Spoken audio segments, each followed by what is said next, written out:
Now who wanna move crossing on? Now who wanna move out on? If you got stripes and you let the city know you rock 'em, yeah we got 'em, yeah we fought 'em. Like that black and orange up on 'em, single bottle, never stop it. To the beast and on 'em. Who they rockin' with the diamond stripes, flossing on the ring. Cincinnati, she's our queen, we gon' show the world who king. Orange in the day, black in the night. Stripes in our veins, sparks gonna fly. The beast is awake, orange, black and white. Cause when the jungle come alive, who day we ignite and Welcome to Bengals and Brews.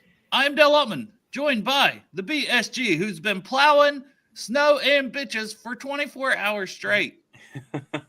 And in person, good to see his pasty white face. The Orange Arrow himself, Derek Davis. What is up, my brothers?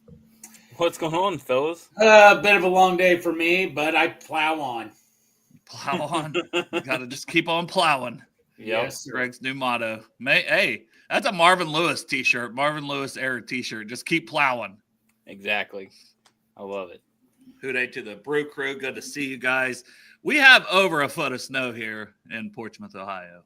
It's insane. It's just an insane amount of snow. Not trying to jinx anything. Just happy to have electric, things like that. I'm just, The wife just said that right before I came on here. She's like, as bad as it is, I'm just happy to have electric right now. Yeah, because it was the ice started last night. It pretty much continued a lot throughout the night and into the morning. I had to scrape it was like that thick of ice. You did get ice. Well, Dale, yeah. I'll tell you what, man. I'll do you a favor. Just call me over, man. I'll tow my little indoor Toro over, and I'll take care of it.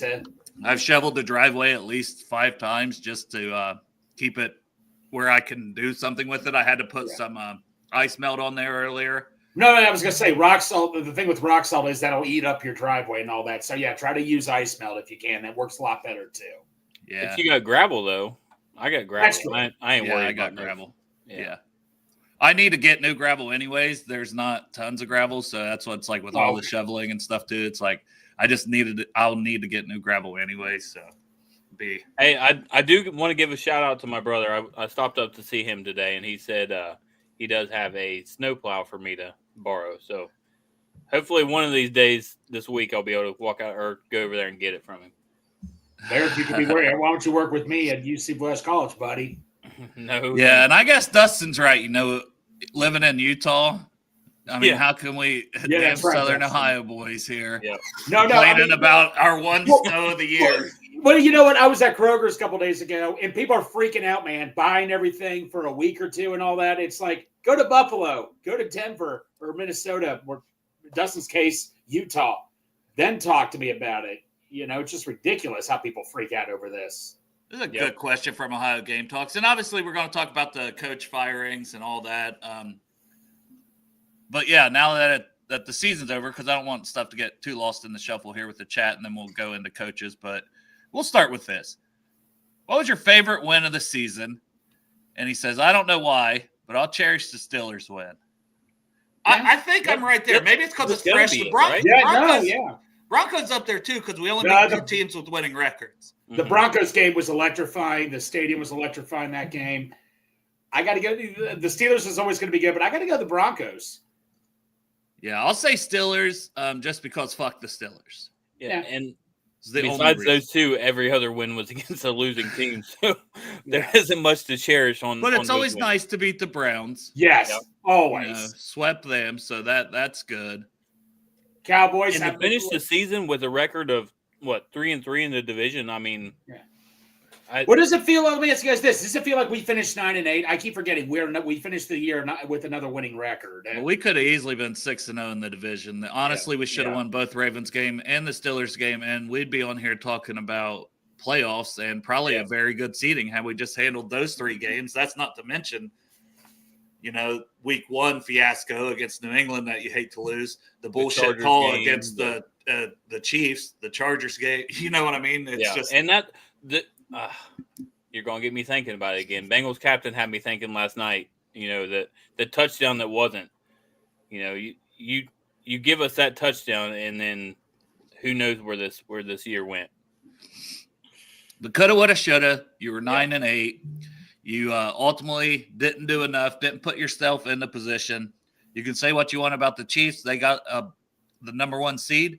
It's their right to set players and rest them or not. And I don't have an issue with it for that reason, for their performance. I honestly don't. Yeah. It's not their job to help us get in the playoffs. Right. We should have won more close it's games. Our own fault, Yes. That's how it is. And with not winning more close games, I didn't know if heads would roll or not because you win 5 games at the end of the year. And I was honestly on here like, you know what? And unless we're getting an upgrade, and I still kind of feel this way, I don't know if I would have moved on from Lou. But I also fully like that you are shaking things up, and Zach came out and said it was his call. Yeah. However, he says they're always in lockstep with the front office. I think changes had to be made. It was beyond Zach, but I respect Zach for at least taking that on his shoulders because that's what a head coach should do. I believe it was Zach's call, but I think it was like either you do it or I do it myself. Whoever told Zach, that's what I think. Someone went to say. Well, and then if we'll evaluate your job status too. Yeah. I think it puts him fully on notice. So everyone's seen the news, but 4 coaches were fired, including defense coordinator Lou Anarumo, D-line coach Marion Hobby, linebacker coach James Betcher. So 3 of those on the defensive side of the ball, which obviously a lot of those games we could have won with just one stop here and there. Now the defense played better down the stretch. But then the other one who we thought should be let go, and I think honestly more so than even Lou at the end of the season, with just how bad the guards have been, was Frank Pollock, who was also let go. I think it was just time for a change there. And I know Orlando talked today and gave him a lot of credit, but you had to make some changes. You cannot waste years of Joe Burrow's career. And I think Zach's fully on notice. If they start out slow again next year, I don't think we don't like to fire coaches in season, but I think he'll be on the hot. He's on the hot seat. The biggest shock to me was Marion Hobby because he did a hell of a job as our defensive line coach. I mean, you lost DJ Reader. I understand, he had to let me. I understand it's his job to develop. Obviously, some of the rookies did not turn out too well, but it's still, I thought Marion Hobby shocked me the most. If I had to pick one that shocked me, I think it was more the progression. Like these guys that they drafted in the early rounds just wasn't showing, and one of them, Dale's favorite guy, Zach Carter, just got flat out. You all know how much I love Zach Carter. Yeah. But seeing them pick guys early and then not getting what they wanted out of them, I think was the writing on the wall for Hobby. Yeah, and Jerome, it's a very good question, and this is something that I could be better at. I don't have the answer to that question, so I don't know. I do have a couple. I was coach. Doing my research because we do a lot of research on this show, and before we hopped on here, and there was a couple candidates for offensive line coordinators. O-line coach. Yeah, O-line coach. Let me see if I can find it here. There's one guy that in particular that I was kind of interested in, and it was the guy, I think he's for Arizona maybe? No, 49ers. Their assistant offensive line coach, Cameron Clemens, says he was in the first season with the 49ers after spending the previous 4 years with the Las Vegas Raiders, where he served as the offensive assistant O-line coach. And he turned them around to being one of the best ones in 2023 for the Raiders. So that's really the only guy I had in mind after doing my 5 seconds of research. Well, one more than me. No, I hate to say this because I think St. Tori pointed this out one time because there's connections with Zach. The Browns offensive line coach that just got fired. He was actually rumored to be the Bengals' new offensive coordinator in case Pitcher left. Because Zach Pollock left in case Pollock left. No. No. In case Pitcher left? Yeah, if Pitcher was going to leave, because remember, Pitcher interviewed for the Patriots. They said that I think Taylor wanted to make him offensive coordinator. Yeah, I believe so. Yes. Okay. I was thinking O-line coach, so he wanted to make him. Yeah. Okay. I guess that is the only name I could potentially give. Okay. Go ahead, Derek. Go ahead. Pop out. Yeah. But the thing about Willie, though, I think he even said he didn't want to be – didn't want to do the coaching in the NFL level. I think he likes sticking and helping these younger guys develop. I guess I could say who I don't want it to be. Paul Alexander. Let's not bring back Paul Alexander. Jim Turner also. Or Jim Turner. No, we need to get into the Derek. You remember this on Hard Knocks? Who was the Browns' offensive line coach on Hard Knocks? Bob Wiley. Bob Wiley in here. But I mean, if it was Willie, I'd be okay with it because, I mean, obviously being the greatest right tackle in football history, a Bengals legend, and I know you don't want to just because you're a Bengals legend, but it's how good he is and what he's done since his career of developing young guys. Like, that's literally been what he's done with his Willie Anderson Offensive Lineman Academy. You know, so he has been developing players, and that's something that I just feel like was a weakness of Frank's for whatever reason. He didn't develop guys as much as I would have personally liked to see. You know, Cordell Volson actually regressed. And then everybody else who's kind of been here, I mean, and Mims, it's still so early to tell. You know, Kappa regressed.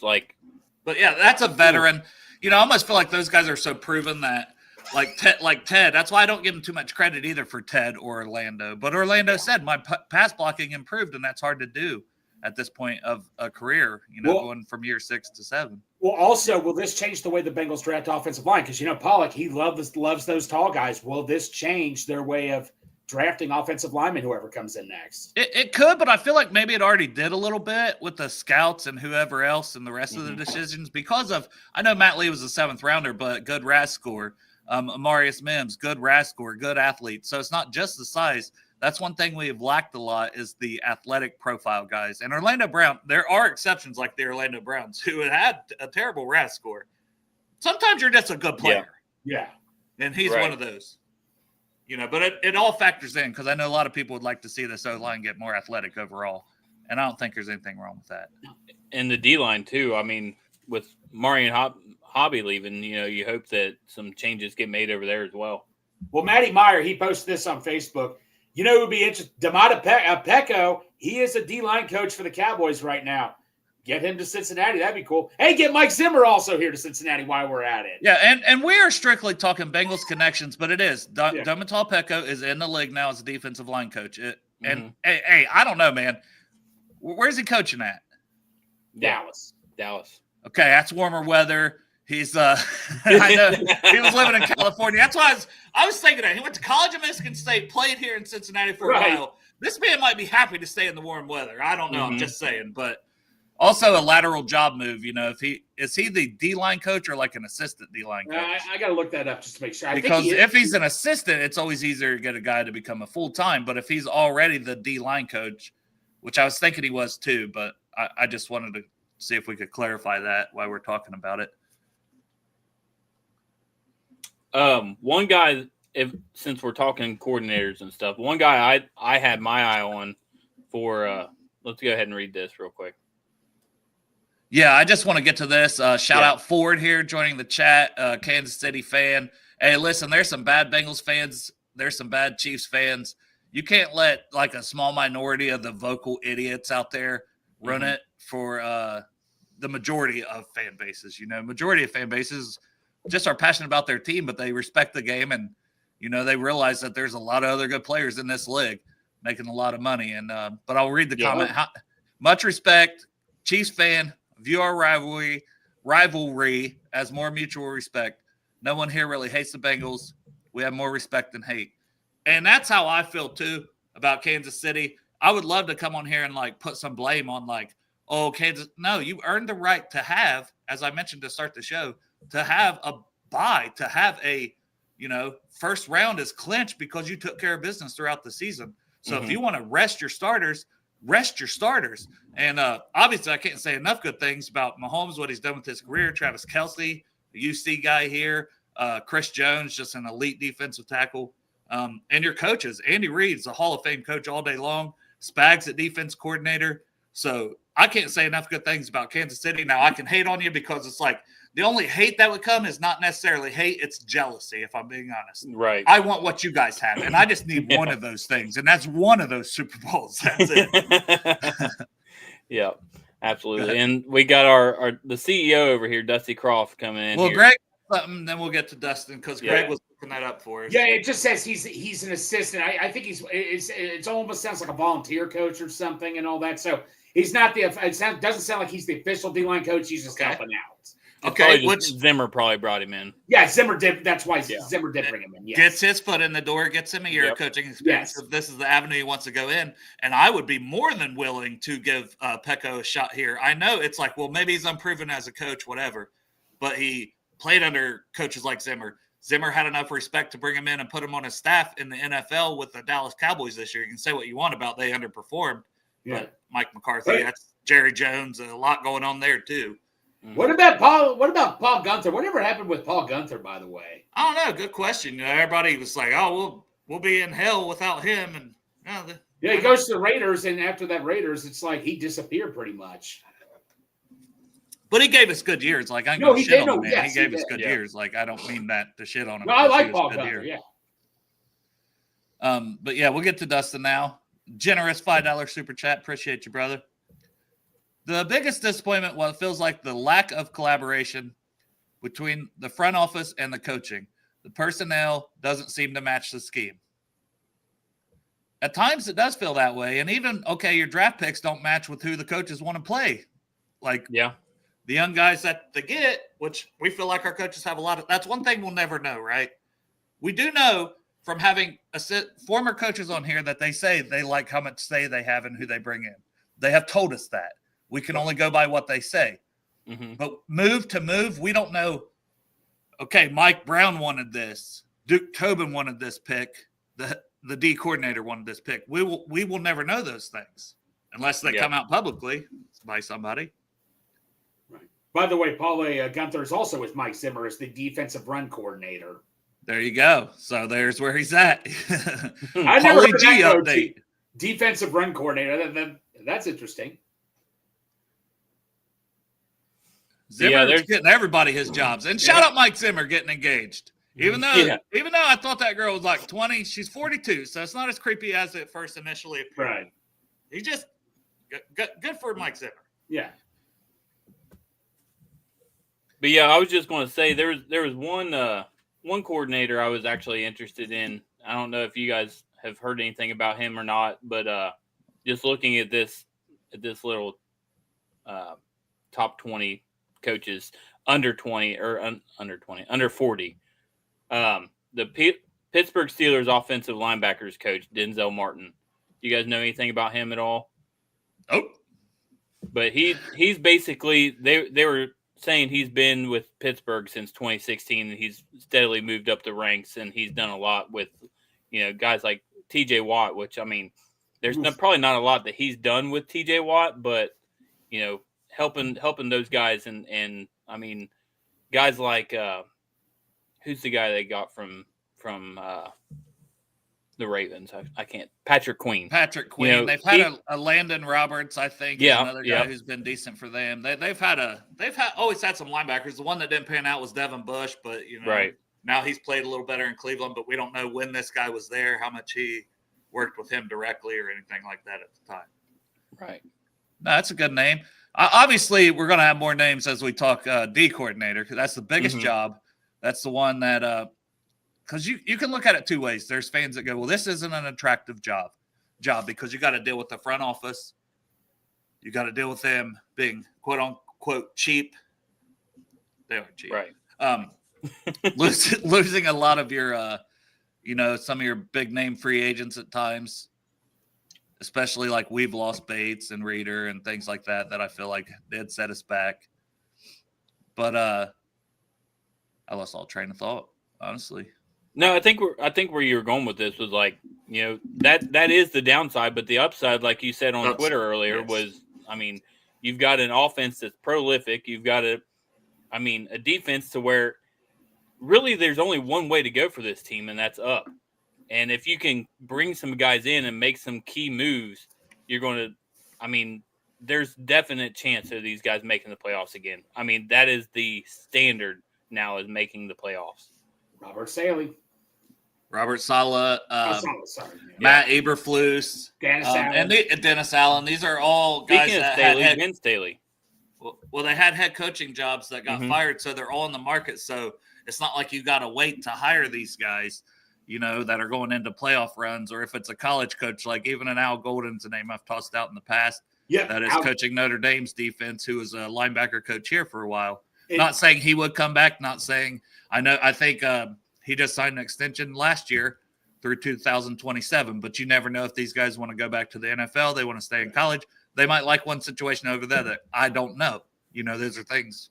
Al Golden would be very intriguing. I know that's not the one everybody would want, but Al Golden would be very intriguing. But for him, you're going to have to wait till Notre Dame's run ends, whether that's this week or that's after the national championship game. And even then, that's just to talk to him potentially. You've got Wink Martindale out there. I know that name has been brought up a little bit. Another guy. What if they hire from within Jordan Kovacs? I mean, he just now became the safety coach, and he didn't know shit. I know, but Robert Livingston's the one that people bring up because he was the safety coach, and then he went and coached Colorado's secondary or defense. He was Colorado's defense coordinator. I personally don't see that one. He came up as a scout.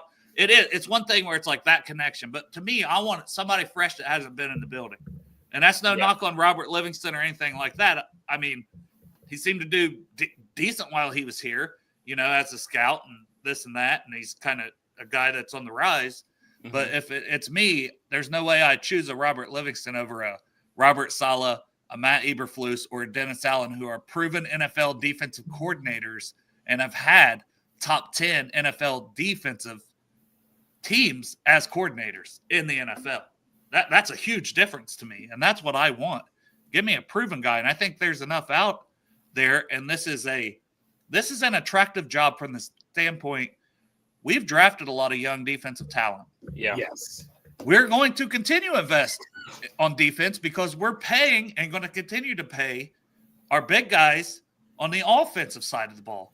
You have to invest your draft picks heavily on the defensive side when you do that. Mm-hmm. So we're going to continue to see that, but there's a lot of young talent, and there's going to be a lot more from the draft. Plus, you're running things because Zach is an offensive minded head coach. I mean, so it's you. You are the guy on that side of the ball. Yeah, you're getting the keys to the car. You're getting the keys like, look, Zach's like, look, I'm an offensive guy. I take care of the offense. You take care of the defense. This guy's going to get the keys to the car. Big time right here. And if we start slow, Zach's on the chopping block, and you've been a former head coach. Just one of the three that I'm talking about mainly here was Saleh, Eberflus, and Dennis Allen. Guess what? You're going to slide into the interim head coach role. Because I don't think we can handle another 0-3, 1-4 start. Zach's head would have to roll if that happens next year. And like Lou Anarumo, people forget Lou Anarumo was not the first choice at the time and all that. I give Lou credit for what he had to work with from the start. I mean, he'll be remembered really well. He helped us out with the Super Bowl big time. But, my question to you guys is this. He interviewed for the Bengals DC job. I don't know if there was disagreements. What about Jack Del Rio? I still would look into him again. Well, hasn't he had like a DUI and never mind. Yeah, that's kind right. of been that's like. Right. I mean, since then things haven't kind of sounded. You're great. right. I forgot about that. Yeah. I'm just saying, give me a guy that's fresh in the NFL because I've heard Rex Ryan's name floated. Oh, please God! I'm out on that. I'm just out. Yeah. He hasn't been even in the NFL for 5 years. He's been in the media, Right. Mm-hmm. No, you're right. He's wanted to coach the Jets again. I can't believe the Jets would do that. What about a guy like Riverboat Ron? I mean, I could see potentially. I mean, I know he hasn't been in the league in a few years. Yeah, I was about to say it's similar to Rex Ryan for me, and I've also seen head coach. I almost think those guys would be better head coaches and let them hire guys for their staffs and their connections to kind of run offensive and defensive side of the ball and the day-to-day stuff. I don't think at their age, and I'm not, because you can be older and still have that grind and passion. Mm-hmm. I'm not saying that, but to be in the league and how things have changed, give me a guy who's fresher in the league that's done it and been more proven. And I think you've got guys out there like Saleh, Dennis Allen, who the Bengals had interest in before they got Lou. They just couldn't get him from the Saints. It would have been a lateral move. Yeah. Yeah, Dennis Allen, isn't he really known for developing corners, I believe? He really does a good job developing defensive backs, right? I mean, he had some good pass rush, too, and you got to think where Trey Henderson. Yeah, Trey Henderson, one of my Well, and Cameron Jordan. And where Trey came from and where Von Bell came from before they came here the first time. No, if we got Dennis Allen, I mean Robert Saleh, that's my number one choice. But if I found out we were getting Dennis Allen, sign me up for that. Yeah. And I think these guys that just got fired, rightly so or not, aren't they going to be a little motivated? I think Lou will be motivated for the next team he goes to. It's just sometimes a change is good for all parties. Yeah. So I think Eberflus or Dennis Allen or Saleh will be good for us, just like wherever Lou goes might be good for who gets him because he's going to be motivated. Now, I haven't heard any rumors yet, but do you think Dan Pitcher's going to get any phone calls again? He should. I think he should. Very up and coming. I don't want that to happen, but I think he should, though. Yeah, I think it will. And another guy is I think he'll get interviews. I don't know if he'll get a job. Right. Yeah. Another guy, I know we were talking about him early on, but do you guys think it's pretty much a done deal, Mike Vrabel to Dallas? I thought it was the Patriots. Patriots, I mean. I was going to say, if them firing Jared Mayo after 1 year, who was a former Patriot as well, just screams to me there's already back channel conversations. And it was kind of lightly reported that they would love, Vrabel would like to have that job, would be where he would like to be if he had a choice to go back to New England and be there. And I think them firing Mayo, the writing's on the wall. I'd be shocked if he doesn't end up there. Yeah. Which, speaking of Patriots guys, I mean, do you bring him in? Do you bring in the old ragged hoodie himself? Oh, he's in North Carolina. Oh shit! I forgot. I forgot about that. Yeah, he's with them college chicks, bro. He's dating one college stage, and he's coaching college players. The head coach of the University of North Carolina. Yeah, I completely forgot about that. I was going to say I don't think he got let go by the Browns, but if Jim Schwartz was going to be available, I would have gone after Jim Schwartz also. But I think he's staying with the Browns, I believe. Yeah, because they already got rid of Dorsey and that O-line coach. It sounds like he's more than likely staying along with Stefanski, the head coach. Right. Mm-hmm. Which is the right decision. But yes, Greg, I'm 100% with you. You mentioned that earlier, that could be a possibility. And it certainly could have, because you got to think Browns fans want changes too. Right. Yeah. Ken Dorsey, like, you were here 1 year. You're the guy. It's on you. It's your fault. Deshaun Watson's Deshaun Watson. Besides him being a head coaching for the Lions this couple of years, everywhere he's been a defensive coordinator, he's been awesome. So, but yeah, it sounds like he's staying now. Might as well bring Myles Garrett with him. Yeah. And then Wade pops up. What about Marvin Lewis? I'm good. No. Yeah. Bye-bye. I mean, I think his coaching days. I mean, I know he's still in the college ranks, but no, he's in the NFL. He was in the NFL this year. Where'd he go? The Raiders? He was coaching with the Raiders. Oh yeah, that's right. I completely forgot about that. He was basically just an assistant or whatever. Right, like the assistant to the assistant head coach. Yeah. Yeah. But yeah, I'm with it. It's kind of the same vein as Marvin Lewis and those guys to me. Wink Martindale that you mentioned earlier is interesting. So I looked, and he had that 3-year run with the Ravens. Mm-hmm. But the Ravens had good defenses, I feel like, before he came. Yeah. But it's like 2018 to 2020, they were a top 10 unit 3 straight years. Then they had the down year where Joe Burrow just went off, got him fired. Then he was at the Giants as D coordinator for 2 years. Well, it's the Giants. It's hard to kind of judge it. And then he was at Michigan this year, and that was a pretty good unit, especially late in the year. Guys, here's one right here. He's 77 years old, and he coaches for a UFL team called the San Antonio Brahmas. How do you pronounce Brahmas. Dude, Wade Phillips, man, come on. I would look at me. I know he's 77, but did it 80, Greg. You're talking almost 80. No, I'm not bringing an 80-year-old man to be a defense coordinator of my Cincinnati Bengals. And I loved Wade Phillips in his day, but no. Oh, yeah. Come on, man. Sorry, Greg. No. But Wink Martindale would be intriguing. Like, I'm not ruling that one out. It's just I hadn't looked into it too much when I heard that name earlier today. So I tried to go look at how he'd performed his defenses, as far as points and yardage. Had that run from 18 to 20, but since then, he had the few down years as D coordinator. Now he's at the college ranks. And I don't know. Personally, I'm still with the big 3 that I mentioned. They were all head coaches that got fired that should be motivated, and you should be able to hire them quickly. I think that is very important. Hiring a guy – way too much sense, in my opinion. I mean, He might want to go to San Francisco or somewhere. It's the only thing. Like he might not. Yeah. And he's already with Green Bay, right now. Which means you would have to wait to interview him, wouldn't you? Or at least you'd have to request it.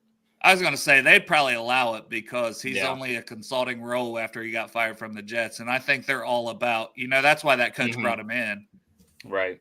He's all about still getting him right back out there and keeping him involved. So Dustin wants to know, he said he wasn't on the fire Zach train, but wants to know where we're at with it now. And has our opinion changed over the years? Offensively, he's an offensive guy. I mean, I still like Zach. I don't put all the blame on him. I do, however, believe he is on the hot seat next year. Absolutely. And I'm pretty similar. I've gone back and forth. I think this year was a good year. I can't say who's that offensively, right? Because he's an offensive-minded head coach. And how much credit does Dan Pitcher get of that for the changes he made? I think he should get quite a bit, honestly. And that guy from Minnesota too. I'm blanking on his name. I'm not sure, but I will say, like with Zach, I just feel like Burrow, the trust, the offense, the way it's humming. If you get Chase will be back, but if you get Higgins back too, if you can retain Mike Gesicki, I think a lot of the pieces are in place. You need to upgrade at guard, but Chase Brown is your running back one. I'm good with Zach Taylor remaining because of being the offensive-minded guy, the offensive play caller at the end of the day. Justin Riscotti, that's who I was trying to think of. But that's why I'm high on keeping Zach for now. But as Greg mentioned, he's certainly on the hot seat. I mean, you make these coaching moves, whether it was his decision, quote unquote, or the front office pressure to, hey, we got to do something here. And I've always been a Zach Taylor guy. I mean, I love seeing what they've done, and in my opinion, when it comes to Zach, I think if Mike Brown is even considering it next year, the first place person he's got to talk to is Burrow, and I think Burrow is a Zach guy through and through. So I get your guys' opinions and I understand that you think he's on the hot seat, but I think as long as Burrow's here, Zach's safe. Well, I hope like hell we don't start out slow. We don't start out slow. We're talking about playoffs instead of all these coaches. Playoffs. We should have started out hot. That schedule set up for us to start out hot. Schedule. I mean, there's no. I mean, there was a poll out said what was the most painful loss. The Patriots loss was by far the most painful. And then you can say, well, Washington, they were better than expected. Still a game you got to win. Still a game you got to win at home on primetime. Well, the Kansas City game, we just got cheated and all that. But the Patriots game, come on. I can't tell you how many times this season I've watched that same exact play happen to other teams and not get that call. Well, it shouldn't. It's two guys going for the ball. Well, I got a perfect solution. I'm never going to that place where I watched it ever again.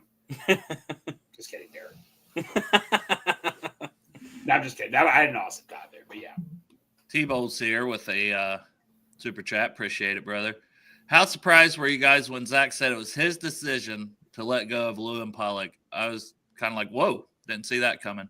Well, yeah, because it would have been easy to just not admit it, right? Not say these are conversations that have been had, and we discussed it as a group and decided that this was the best route. Well, that was the easy road to take, and I honestly am very happy that he took it on the chin and said, yeah, I made those decisions, and I felt like that's what was best for the team.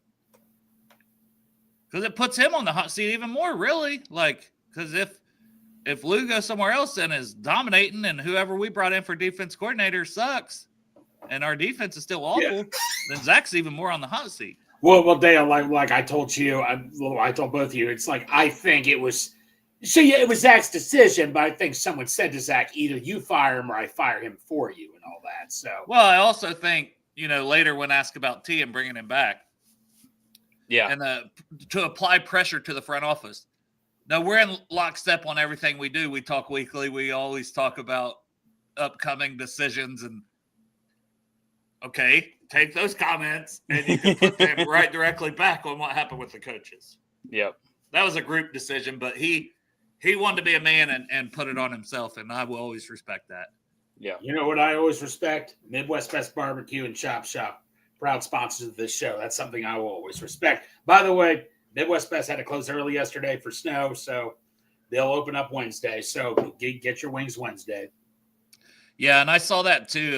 So Andrew Woods here says, report the Bengals executive, Troy Brown, basically our assistant GM under Duke. Yeah. He's the number 2 guy in charge in the front office when it good for him comes to G. I mean, the number 1 guy in charge is Mike Brown, and then there's Troy and Katie. But you know what I'm saying. Yeah. For the Jets GM job, and he's had several interviews. He's going to get one of these at some point. Mm-hmm. I'm honestly surprised he hasn't gotten one already, but I think there's sometimes that guys like where they're at, and unless they feel like, hey, I can go to this job and have actual job security, because some of these places you go to, they're going to fire your ass in a year or 2. Oh, yeah. Yeah. Be careful where you go. Take New England, for instance. I mean, I think it was Gronk that was not happy with the decisions that were made of firing Mayo. And Kripp asked, what type of defense would you like to see in Cincinnati? Rebuild or new look next year? I don't have a specific type of defense, whether it comes to 4-3-3-4, this, that, and the other. I think our personnel still is 4-3 because Trey shouldn't be going anywhere, things like that. But I just want an aggressive coach that throws out a little more looks. Yeah. A little more blitz packages, a little more aggressive at times. What? No prevent defenses. Yeah, no rushing 3 no and rushing almost 3. 2. Oh my gosh. That when that happened, I knew Dale was going to say something, because that was one of, I mean, it's like, what are you guys thinking? Chops on the shitter. Yeah, and here's one thing with the Duke Tobin, because you could say like he should be fired too, and I would probably have to agree. Like, you know, he definitely gets a pass too often. But my biggest problem, and we've talked about this before, he should be up there getting interviewed right before or right after Zach Taylor. Yep, he should be talking about these coaches that got fired as our de facto GM. Yeah. There is no excuse that Duke Tobin doesn't have to talk to the media after things like this. And because you know he's a part of it. He's a part of everything that gets done in this organization. He should have to answer every question that Zach Taylor answered. Duke Tobin should have to answer, and then some. Right. Yep. I agree. Because the trade deadline, why didn't you do this? Why didn't you? And, you know, the ownership don't want him to do that. Because the answer is probably not in the budget. I wasn't allowed. It's not in the budget. Yeah. Yeah. I strongly agree. Like, Jerry Jones and Mike Brown are like 2 complete opposites. They're the yin and yang of NFL football. And I feel like we should have somebody in there to be able to speak for the organization more than just Zach Taylor and more than just Mike Brown once a year. Duke Tobin, twice a year? I just don't understand that at all. It's embarrassing that it's like once or twice a year. Yeah. It's embarrassing. Like, that's pathetic. Yeah. And if you're not going to put your GM, Duke Tobin, in front of the podium, then get your fucking asses up there, Katie and Troy and Mike Brown. Like, I'm sorry, somebody should be answering questions besides the coaches. You know why there's probably, honestly, so much hate on Zach? Because he has to be the GM. They put him in this role even though he typically doesn't have that power. He's the messenger. Yep. And that's fucked up. It is. Like, you got to be the head coach, the offense coordinator, the GM, to the media, the person, and then it's just like, well, it's Goofy Smile. What else is he going to do? No one else is going to get up there and talk at all. I'd rather him get up there and try to answer something, I guess, than nobody.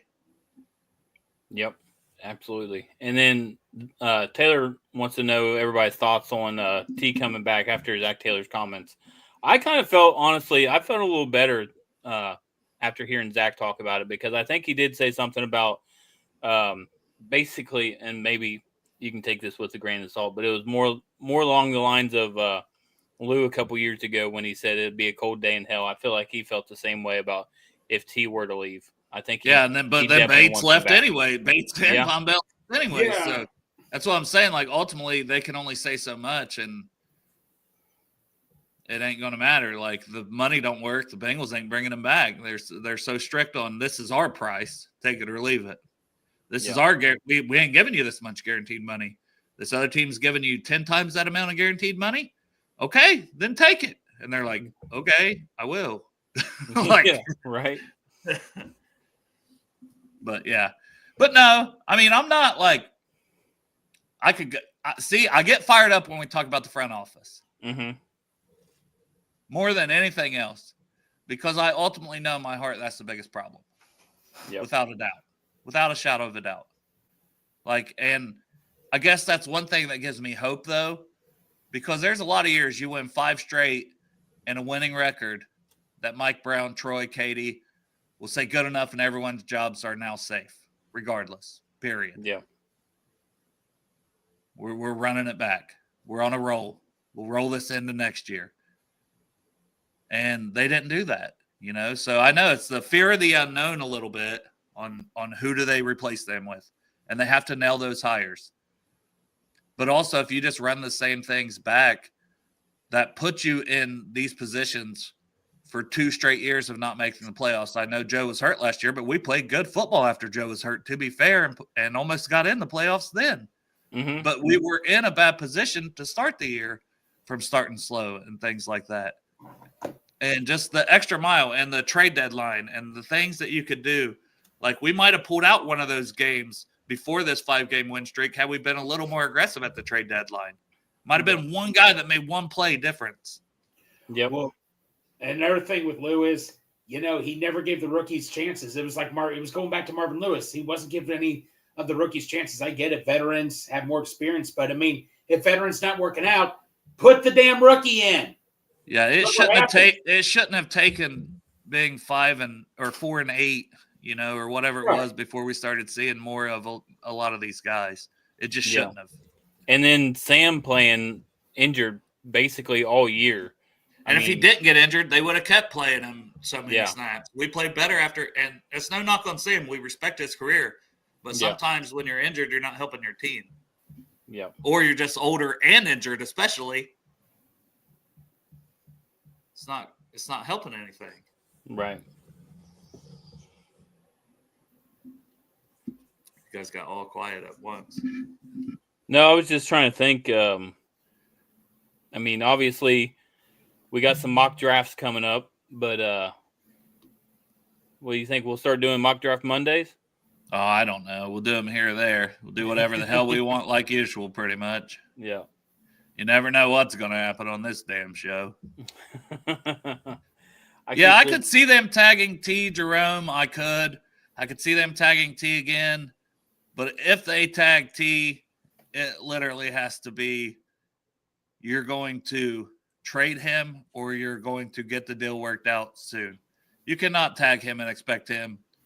We can't handle those distractions, honestly.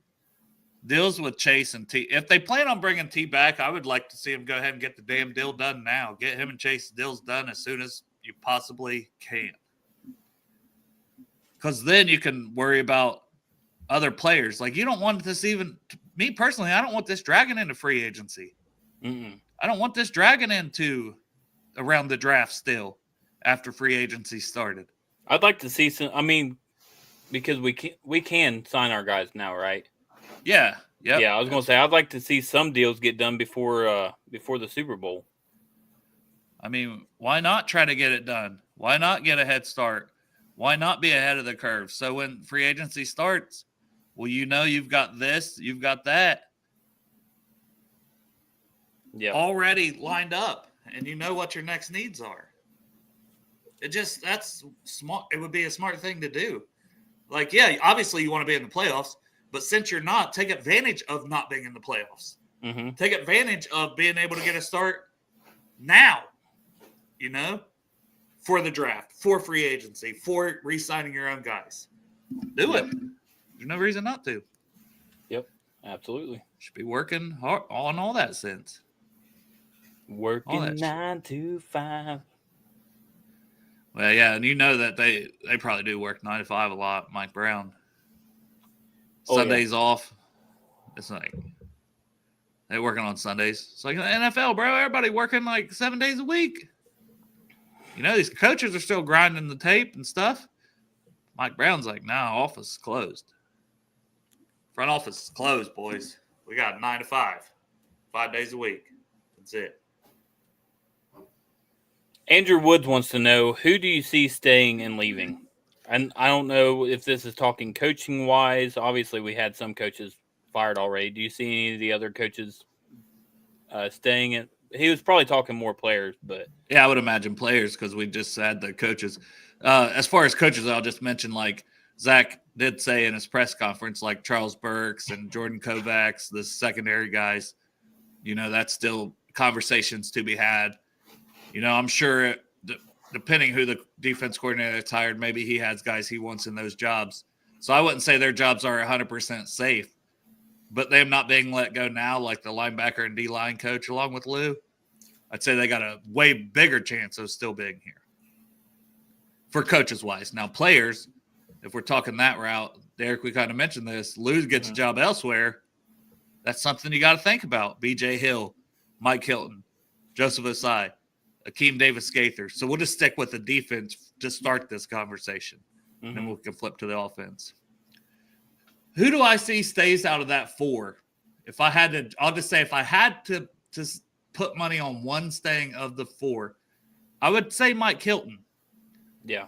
Maybe that's a hot take, but it's just because he's a little bit older and he's a veteran leader. Yeah.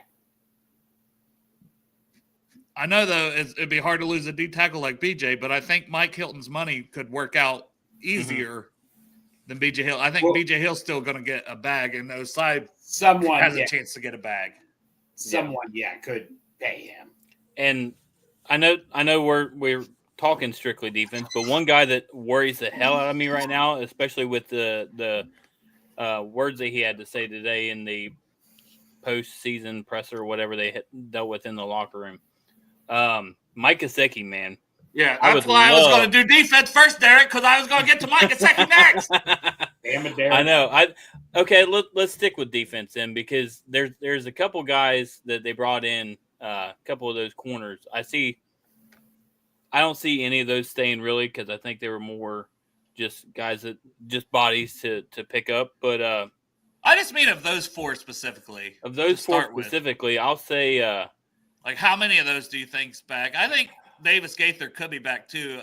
Damn it, Greg! I hopped off camera because you came back. Man, I feel like Davis Gaither though. He's been wanting that opportunity to be a starting linebacker somewhere, and I feel like wherever Lou goes, he might give Akeem the chance to be that. So I really don't think that he will. And then Osai, man, I think there's potentially a chance that Osai comes back. Maybe he gets some promises of being more than just a rotational guy. With Sam's injury, I don't know how long that'll plan on before he comes back, if he comes back. But I mean, that you got to say at least the start of the year, you think he would get quite a bit of the snaps on the other side of Trey. Yeah, I think he would for sure. Mulligetta though. Mulligetta being his agent, him being 24, that's the biggest hang up, I think, on Osai. And the way into the season was basically like, 5 sacks down the stretch or something like that? Yeah. That's going to be one of the hardest ones, I think, if we lose. Like, his 5 sacks down the stretch made me definitely want to bring him back. Yeah. But those 5 sacks are probably the reason he won't be back at the same time, because somebody else is going to pay him and he's only 24. Yeah. Do you see, and this is a good point here too. Do you see, this one, if Sam does get cut, do you see him coming back in a reduced role at all? I don't know. There's some stuff maybe he retires. I mean, well, let's just say this, assuming he doesn't retire, because I know there has been some smoke on that as well. Sure. I mean, maybe, right? Like, I wouldn't rule it out that he comes back on the cheap. But if he doesn't retire it, maybe he thinks he'll go somewhere else and have a bigger role than them. Because if they say take a pay cut down to $2 million from 10, a lot of guys are going to want to do that. Yeah. And then Sheldon Rankins, he's gone for sure, right? Yeah, Sheldon's got to be gone. Geno Stone will kind of be a little more difficult one just because of the way he played down the stretch, but I'll be curious. And that might depend on the defense coordinator that comes in, whether he wants him or not. Yeah. If it's Wink, he might say, that's my guy. Greg, who do you think on the defense before we flip? Defense. Who do you think comes back out of those guys, if any, of Hilton, B.J. Hill, Akeem Davis-Gaither, and who am I missing that we were talking about? Osai with the Malagueta. You know what? Akeem Davis-Gaither, here's the thing. I liked him coming out of the draft. I still have a liking for Akeem Davis-Gaither. I mean, that's the one I think that they would get back. Excuse me. What I would like, though, is Joseph Osai.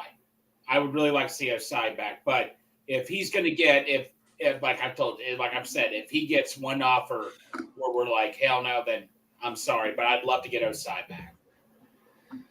Yeah, I would love to get who would I want back the most? It might be Osai at this point. Yeah. Him or BJ Hill. Like, if money wasn't relevant, who would I want back the most based on what we need would be one of those two. The most likely to come back to me, for me, I said was Mike Hilton, just because I think you could maybe make that money work. Yeah. I could be wrong. You know, it takes one team to like a guy.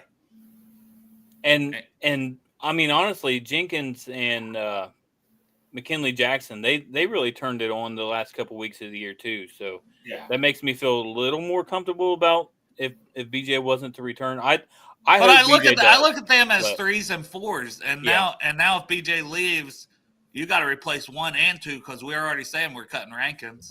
Yeah, you know what I mean? Like, to have to get 2 guys, and that's why free agency before the draft, like, it all goes hand in hand. Mm-hmm. But we will flip to the offensive side because Derek's been dying. We'll let him go first. Talk about Mike Gesicki. It's just that when he was talking in his presser today, talking about how basically it sounds to me like money's the main thing for him because he hasn't got that big contract that he wanted because of injuries and whatnot. And I feel going like to New England, he said like it fucked with his money because he didn't get what it. He wasn't featured. He wasn't featured. Yeah. And he's had, I looked it up today, 600 and something odd yards. It was the third highest yardage season he's had since he came into the league. And I just feel like some team out there is going to say, okay, we can get this guy in here and he can be a featured part of our offense. But he also wants to be here, and he was a featured part. But it is like he's talked about making – the part that scared me too, Derek, was him talking about making up for missed money. Yeah. But he also wants to play with Burrow, and he wants to be in Cincinnati. But we've heard other players say that, and they leave because it takes one team to give them an offer that they're like, I can't take half of that to stay.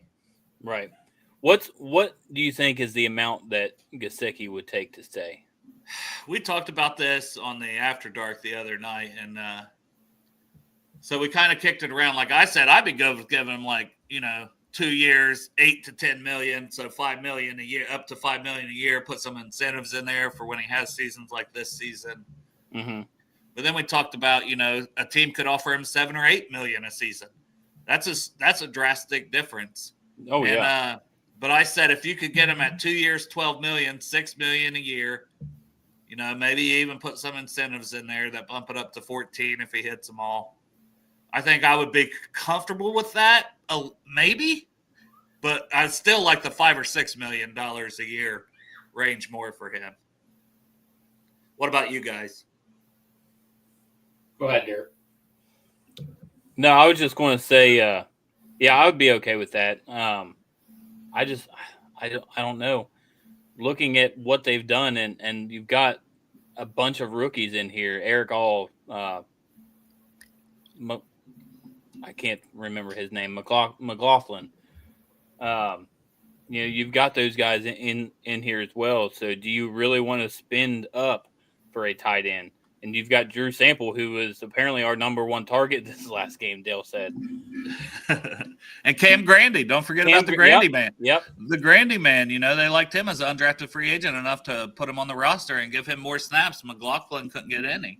So he's still here. But it's Gesicki. It's almost a little bit for me. Gesicki is another wide receiver. More than just a tight end. Those guys are tight ends. Right. Gesicki is another receiver. And that could come down to does T. It could come down to does T come back? Because if T leaves, then you want to re-sign Gesicki for that offensive production as a receiver. Mm-hmm. To at least you're not going to negate that loss with Mike Gesicki. Don't get me wrong. Right. But it'll be even bigger if you lose Gesicki and T. Higgins and Burton in the receiving game. Well, you can't count on him. Greg, thoughts on Gesicki? How much would you pay him? You know me, I wanted Gesicki 2 years ago before he signed with the Patriots. I mean, is there enough pie? We have to go back to the pie theory. Is there enough pie? I mean, I would make room for pie and all that. I'd take my piece and give it to Gesicki under the table. We could easily have $100 million, with just the basic cuts we've talked about. Yeah. Yeah, Gesicki, would I give him a multi-year deal? Yeah, at the very most 2 years, just because he's still what is he, 30 now or? Maybe 29, but yeah, he's getting close to that. Yeah, give me a 2-year deal. Like around what you said, we paid him $3 million this year? Yeah. If it's like 2 years, $8 million, I won't complain. That's what I mean. Like it's easy to say we go 2 years, $8 million. It gets harder when you start going. But I talked myself into 2 years, 10 because of how good a season he had in the chemistry. I would like to see Joe continue with the chemistry, but then once it starts getting $6 million plus per year, that's where I'm going to tell you this. There's plenty of teams. There will be plenty of teams out there wanting a second. One team that scares the hell out of me, I could see doing it in a heartbeat, is the Chiefs. I could totally see the Chiefs just getting Gesicki from us. Yeah, but I don't know. All these teams could have taken him the year before and the year before. He signed back with the Patriots, right? On the 1 year. Yeah. But he went to a crap end situation right there with the Patriots. Right. Yeah. If he's going to the Chiefs, but then the Chiefs got to pay him. I don't know the Chiefs' money situation, but they got a lot of guys they got to pay, and they've been paying. So, yeah. I don't know. Gesicki's going to be an interesting one, and I think T will come into it. And I know it's like, well, one's a receiver and one's a tight. No, they're both receivers. They're both receivers. They're not the same player. You always pick T. But we're talking paying one guy $6 million a year and one guy 25 to 30. Right. Yeah. One guy I wanted to mention to you guys and get your thoughts on whether we bring him back or not is now I feel like the writing is on the wall for Zach Moss, but what do you think about bringing Khalil back? I'm not against it, but if there's a good running back in the draft that's sitting there and he's on the top of your board, then go get him. But I haven't shown that they have much faith in Kendall Milton, and I think Travion, he didn't play even with all the injuries, Mm-hmm. So I think they might even need 2 running backs potentially. Yeah. So that's the thing. Even if you got one in the draft, do you bring back Zach Moss? Like Derek said, the writing's probably on the wall there because they can cut him and save some money. And who knows how he's healing off the neck injury. Yeah. I'm not even opposed to bringing Zach Moss back, depending on, that cost. If it's just, I can't remember if it's like $3.5 million, $4 million, $5 million. I don't know exactly what it is, but that's interesting. And then Herbert, if Herbert's cheap, I'm for bringing him back because we've seen some flashes of what he could be, and in a pinch what he could be, and you could give him the ball 20 times in Pittsburgh against a tough Steelers defense, and have 7 catches. Yeah, it only went for 14 yards, but still. That's toting the rock a lot. That's catching the ball a lot. Yeah. So even though he didn't get a lot of opportunities with a healthy Chase Brown, it still showed hey, this is a guy you can rely on and be dependable and be tough to hang in there and get the shit knocked out of him. Because anytime you play Pittsburgh, you're getting the shit knocked out of you all game long. So I'm not opposed to bringing him back. And I don't know what his market will be. I don't think it'll be crazy. Yeah. He wasn't doing anything in Chicago when we gave him that 7th round pick. That's why we were able to trade for him. And I know we're having talks about this, but Cody Ford. We all couldn't wait for him to get out of here when we signed him 1 year. But now it's like, look what he's done. He held T.J. Watt to 0 sacks. I mean, he's a great liability. I mean, for a guard and tackle, I mean, I get it. Cody Ford is one of the first ones I get signed in a heartbeat back. You still need to go out and get a card, but Cody Ford has proven he can come in and played play. four out of 5 positions, and honestly played them well. I mean, I wouldn't say he played fantastic, but I mean, in a pinch, you can't get better than what Cody Ford. Yeah, I'm not bringing him back or paying him as a starter, but if I can get him back like this year, and they got him back early, by the way, he was one of those guys they got the deal done quick, and he stayed here, and maybe he's good with doing that again. And hey, listen, I'm willing to give him a couple more million than what he got this year because that is so valuable. You're always going to have injuries, and a guy that can play 4 positions, that's underrated. And he played well enough that I don't hesitate to say I would certainly bring him back. Now, if somebody wants to give him a bunch of money, which I don't think that's happening either, then buy. But yeah, Cody Ford definitely should be a guy. And I think he does come back. I really do. I think there's a good chance he's back. Him and Orlando are like best bros, since Oklahoma days. They're like brothers. But hey, guys, I got to hop off here and all that and stuff. I got to go in for round 2 tomorrow. So, y'all take care. And who dat? Round 2 of bitches, not plows. Yep. Yeah. See you, bud. See ya. Who dat? Hey, brother. Yeah, we'll probably end this one, Derek. We did an hour. Wasn't sure if we were going to do this show, but it's. I wasn't even sure if we could get an hour. Look at us. Oh, easily, man. That's easily, man. The end of the year. I mean, we didn't even get into overall end of the year thoughts. It's probably good to wait another week or so to do that, anyways. Reflect on people's seasons. But shout out Jamar getting the Triple Crown. Shout out Trey, sack leader. Shout out Joe Burrow's incredible season. Probably not going to win an MVP because you didn't make the playoffs. Things like that, which I'm okay with that too. But it doesn't undermine the fact of that's just an incredible season off of the wrist. And will he ever be the same? Yeah. No, he will not. He'll be better. He'll be better. And there's a lot of stuff to talk about too with all that too. Like, yes, I feel like Jamar Chase should be Offensive Player of the Year, but how do you not give it to Burrow? Because they always Saquon, say, right? Like Saquon, if it's not a quarterback award, right? Saquon going for 2K and not even playing in his last game. Yeah, and then everybody talking like it's easily Burrow for Comeback Player of the Year. Freaking everybody's forgetting about Sam Darnold right now. I mean, you're talking Comeback Player of the Year, a guy that got them to 14-3. I mean, there's a lot to talk about with all that. Yeah. There's plenty of things to talk about, but I thought it's good to show you're well, I don't know what I'll say. Yeah, they got fired. Yeah. Derek, good God. Come on. We'll have plenty of things to say. Right. Just because, 4 coaches fired. You're going to have 4 new hirings. It's what it means in the grand scheme of things. Plus, the Brew Crew. You got to show up for the Brew Crew. Yeah. Shout out the Brew Crew.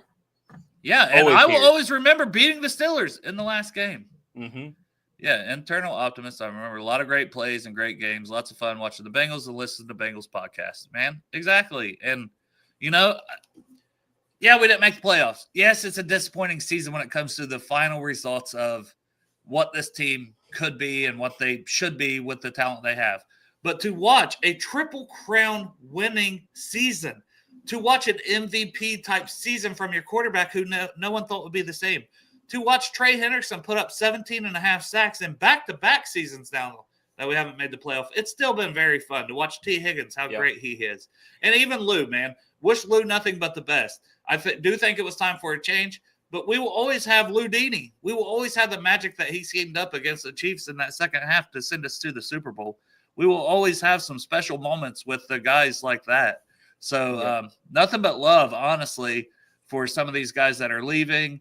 And nothing but love for the Bengals fan base, especially, because you guys are always awesome to talk about coming on here and doing a podcast. And let's be honest. Did you really want to see this defense go up against Josh Allen and the Bills? I did because they were starting to play better. I wanted to see it. I get it. Show me against Josh Allen. I wanted to see it. You know what I mean? Yeah. Because that could have said a lot, if Lou goes out there and he beats Josh Allen in Buffalo, then I would have had a hard time saying you could fire Lou after even that one, even if the next game you petered out a little bit. Mm-hmm.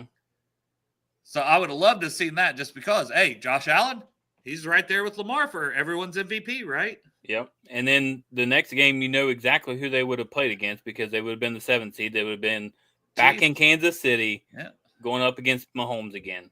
And then maybe you get the Ravens, who you should have beat twice, and you would have got to play. See, I don't want to talk about it. Why did we do this? We still got great memories. All the pain's back. We were just being positive, and then it took just talking a little more for all the pain to come back. Let's talk about the 2015 game against the Steelers, the playoff game. Oh, no. Jeremy Hill's fumble. See, this is why we got to do a hard cut at 1 hour. Hard cut at 1 hour. It's just nothing good. Just pain ends up happening, even when we're being positive. Yeah. Oh. No, but shout out Brew Crew. The plan will be to be back on Friday. I mean, Friday at 3:30, our normal time. We weren't going to do a show because all this weather, but it's like, hey, luckily, knock on my phone here. That electric has stayed on, even though we've got well over a foot of snow here. Because I put my foot up there. I measured it. We're size 14. It was at least 14 inches. That's what I'm saying. But I appreciate y'all, man. Y'all the best for tuning in to us degenerates and letting us have a platform at all to talk Bengals, to talk life sometimes, to just smile, to vent, to bitch. We bitch a lot. We do bitch a lot. I bitch a lot. Derek don't bitch that much. Craig don't bitch that much. I bitch a lot. It's coming, though, because we still got 3 more weeks left of dry January. Yeah, you're going to be struggling. And then for me, it's like, this is like my Christmas, draft season now is fully going to be coming into form. So it should be a lot of fun shows. And go Buckeyes, man. Play Texas on Friday. I'm excited for that. I-O, baby. I-O. Oh, man. We still got a team in it. I don't like how, I will say this, I do not like how now everybody's like, the Buckeyes are the favorite. The Buckeyes. Texas has been like number 1 or number 2 all season long. Yeah. Come on now. And it's literally the Cotton Bowl in Texas. Like, it's like an hour, less than an hour from their home stadium. Like, Ohio State fans do travel. Yeah, but they ain't going to be able to travel that much. Also, it's supposed to be bad weather if anyone is traveling. There's supposed to be bad weather in Texas. Yeah. That doesn't go well. I've seen videos on the internet. When there's bad weather in Texas. They don't know what to do. I mean, I barely know what to do. Bad weather in Texas is an inch of snow. I do hope the Lions win it all because that's the Portsmouth Spartans, Wade. You know what's up. 7-4-0, baby. No, Crip. Stop it with the Longhorns, Crip. No. Horns down. Horns down. I mean, we was saying hook 'em earlier, so. Well, I will be saying that. Just like I said, my Oregon Ducks, they're going to come back. It's fine. I was saying that all game. It's a mental thing, man. Right. Prepare for the worst and then be happy when your team wins. Elated. But, Brew Crew, you're the best, man. Love y'all.